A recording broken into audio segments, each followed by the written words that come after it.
Bonjour chers téléspectateurs, bienvenue à Boussi TV et nous sommes heureux de vous avoir encore en ce jour. Eh bien, nous continuons avec la révolution économique de l'Afrique. Nous voulons vous remercier pour votre fidélité et merci pour avoir visité nos vidéos sur la révolution économique, ok, et merci à ceux qui se sont abonnés, ok. Aujourd'hui, nous allons parler de l'Afrique du Sud, la révolution économique de l'Afrique du Sud. Mais on ne peut pas parler de l'Afrique du Sud sans parler de son histoire, ok. Et c'est ainsi que nous allons faire le cas de l'Afrique du Sud en 2 vidéos. Aujourd'hui, nous allons commencer la première vidéo en vous parlant de l'histoire de l'Afrique du Sud. Eh bien, l'histoire de l'Afrique du Sud. L'Afrique du Sud est unique au monde.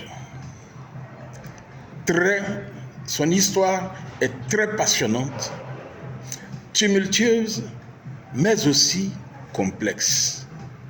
Son histoire ressemble à celle de Madiba. Ce nom clanique et respectueux donné à Nelson Mandela, son premier président noir.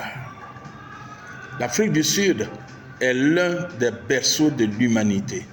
En effet, depuis la préhistoire, la région était peuplée par des hominidés. L'histoire retient que les populations sans ont peuplé la région avant les Khoikhoi, ou encore appelés les Kwakwa. Ces 2 ethnies font partie du même groupe, du même groupe linguistique, les Kwazans, et sont les plus anciens peuples d'Afrique australe. Entre le 8e siècle et le 16e, la migration progressive des populations bantouphone d'Afrique centrale et orientale vers le sud s'est opérée. Les ethnies Zoulou, Xhosa, Swazi, Ndebele, Sotos, Swanas et Vandas peuplent l'Afrique du Sud d'aujourd'hui.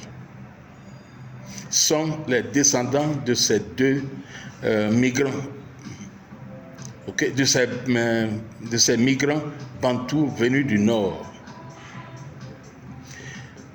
Ensuite, les Néerlandais fondent la colonie le Cap en 1652. Ils y installent une escale de la Compagnie des Indes orientales. Poursuivant leur expansion, les Boers, descendants des premiers colons, rencontrent, après plus d'1 siècle, en 1775, les populations bantoues.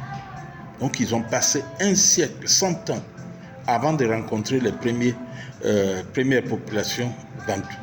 Enfin, les populations bantoues qui sont les premières sur place. Les Boers mécontents,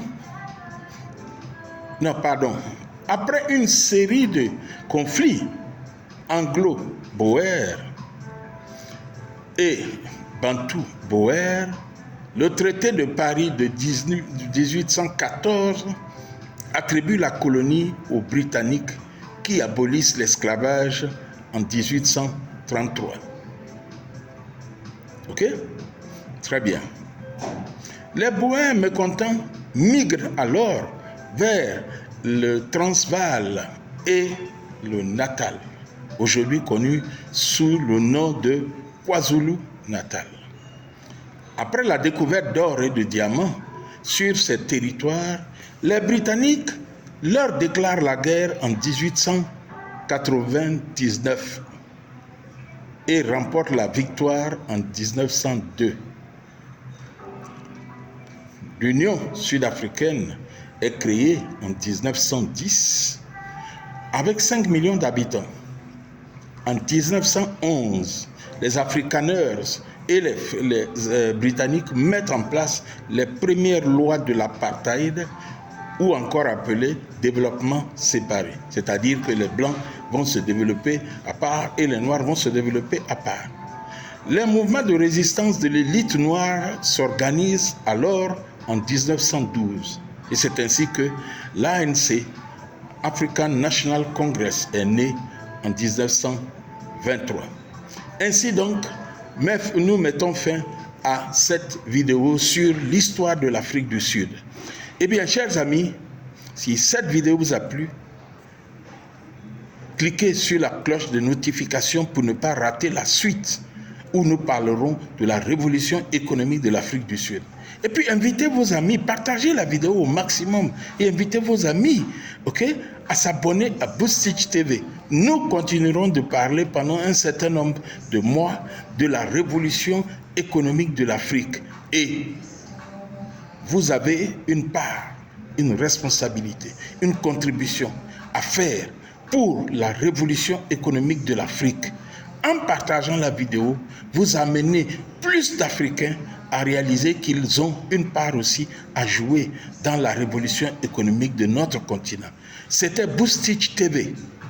Voir autrement, percevoir autrement et agir autrement. Et nous voulons vous voir autrement, percevoir autrement et agir autrement. Chers amis, c'est sur ce que nous vous disons bye bye et donc à nous revoir sur la révolution économique de l'Afrique du Sud. Bye bye.